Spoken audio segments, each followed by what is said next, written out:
Now I love this picture. This was taken about 1872, and on the far right is Ezekiel Hunn III. Isn't he dapper? And to his right with the pigtails is Anna Jenkins, the woman he had married. Now I showed this picture to Aunt Kitty, and I said, were they married at the time this picture was made? She scoffed. She said, of course not. Now how did she know that they weren't married? And why should I have known? Well, the answer is her hair. Once a woman got married in those days, she put her hair up. See these women over here? They are all married. Anna Jenkins probably is about 15 or 16 in that picture, and she was not married. Again, she was the baby he had seen in the crib and said, that's the prettiest baby I've ever seen. Now, here's a picture taken quite a bit later. Ezekiel and Anna are now married, and they have 9 children.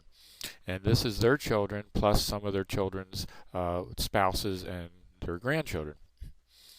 The oldest was Betty here, and the youngest was Kitty, Aunt Kitty. Now, this is Roland, and Roland's wife Margaret.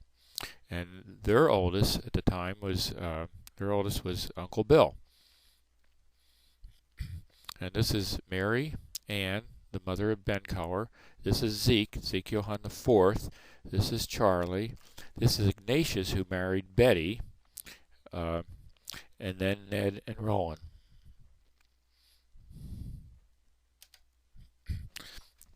Now, William Rowan Hunn was my grandfather. He was born in 1882 and died in 1943. He married my grandmother, Margaret Barnard Cooper, in 1906, and they had 5 children. My mother, Julia, was the middle child. In 1931, he and Margaret became owners of Wildcat.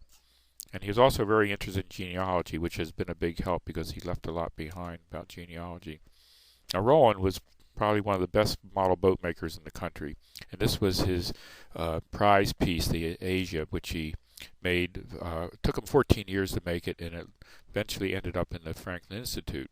But now his granddaughter, Sally Ann Knight Emery, now has it. On the right picture are all the little implements that are inside it. He claimed there are 20,000 pieces to this model boat.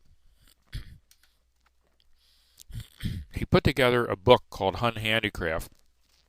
His son Bill observed that the only reason for doing this is conceit. And he thought about that a while and decided that Bill was right. So he decided to dedicate it to the person who had the most reason to be conceited, but who was the least conceited in the family, and that was his wife Margaret. So the book is dedicated to Margaret. And over on the left you can see some of her handiwork, a crocheted tablecloth. The upper left is an airplane that their youngest, Alan, he was getting away from boats and into airplanes. At the top is another boat, and at the bottom center is the Wave Runner that Bill and Sarah, along with Punk, built, and they used it for many years.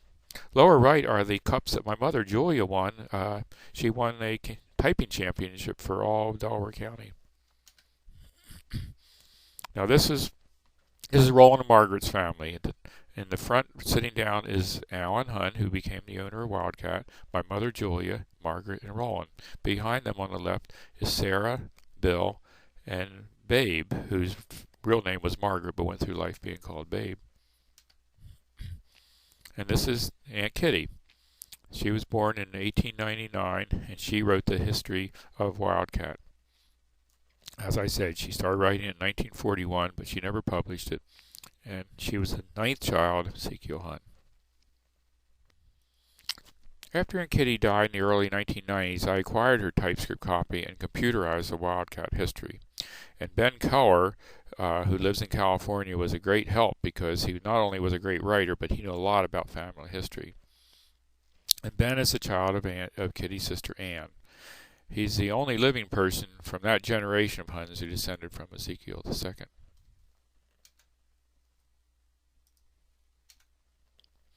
Aunt Kitty was a romantic. She just loved Wildcat, and she conveyed this love onto the pages of the book. Many activities described there, such as going on an all-day outing to Bowers Beach or Kit's Hammock. When they returned, there would be Martha, the African-American housekeeper, waiting to hear about their adventures. We always called the base the slave cellar, since that's where we believe the runaway slaves were hidden as part of the Underground Railroad. Now, Wildcat ownership went from Jonathan Hunn and Rainier Hunn, his brother. They purchased the Wildcat in 1761 and built a mill where the Tidbury Creek runs into the St. Jones. And there the ownership went from Jonathan to Ezekiel I, Ezekiel II, Lydia Sharpless Hunn. And there's an interesting story there because Ezekiel II gave it to his bride, Lydia, who was only 18 years old, as a wedding present. He was a businessman in Philadelphia, and he was afraid if he ever got sued, he might lose the property. So, a very shrewd move, he gave it to his wife. And she's the one that made Wildcat such a beautiful place, planting gardens and trees. Ezekiel III left the estate in a mess when he died, and Roland took something like 6 years to finally consolidate the ownership. Went around and got most of the members who had some small ownership donated their part to him. Those he couldn't, he bought. And then became Roland and Margaret's, and then became Alan and Shirley Hunn's, and now it belongs to Kent County. Now here's a map that Bill Hunn drew based on the 1765 survey. And right in the middle of the picture, there's a mansion house. Now, it's hard to see in this drawing, but here it's blown up. And that mansion house, see, it's just south of the Wildcat Manor. The Wildcat Manor is the L-shaped house, which has to be this one, but I have no idea what that mansion house, because in Bill's writing, when he mentions the mansion house, he usually means Great Geneva, which is a half-mile up the road to the west. Now, this was another map he made based on the 1805 deed. And notice down near the river, that lane coming in is where we drove in to come to Wildcat. And right at that bend, that's where the lane heads up to the north to Wildcat Manor. But when it heads southeast down to the river, you see those two squares there. Those are storehouses, warehouses along the lane.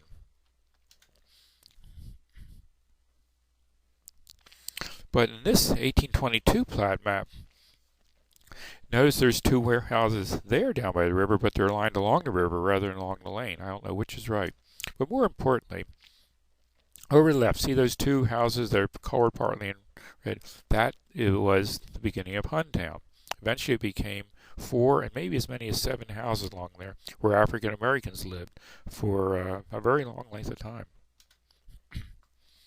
Now this is a map that Roland made in 1910 before the Corps of Engineers straightened the St. Jones River. This is very interesting because I put this alongside of a Google Earth, and if you can see in the lower right, there's a bend in the St. Jones River that used to be there, and you can barely make it out, and you can see where they straightened the course of the river, and you can see the oxbows that were originally there that are now sort of dead water. This is a blow-up of Roland's map that shows very clearly the tenant houses, which is known as Huntown, and Forest Landing. You can also see in this map that Wildcat was an operating farm. There's a barn toward the northern part, a wagon shed, the tool shed, Wildcat Manor. And the one over there on the right called Point Field, that's because so many arrowheads, points, Indian points were found there. Now this is Martha Patton. She was the housekeeper, cook, caretaker. She did everything. She came to Wildcat in 1895 when she was 29 years old and stayed until 1947 when she was 82. She eventually died in 1958. Now this is what Bill Hunn wrote about Martha Patton. I find it very interesting. Throughout my life, Martha, or Marth, as she was called locally, was a kind of foster mother to me. She fed me and washed me and dressed me and patched me up and loved me. Once when I was a shaver of about 10 years, I walked to the farm from Camden where I'd been left with Grandmother Cooper. Martha greeted me with her usual exuberance and set about at once to prepare me a meal. She always did this, no matter at all the time of day, and even now when I visit her in Dover, she presses apples and cookies upon me until I'm almost ashamed to go there. However, upon the occasion of which I speak, she wrung a chicken's neck and roasted it. Then there were fried potatoes, stuffed tomatoes, sweet potatoes, hot biscuits, and pumpkin pie. Well, I ate the entire chicken and most of the pie. Until this day, she tells about it. That is, she tells that he couldn't eat it all. I didn't eat any of the other food, and she doesn't tell about that.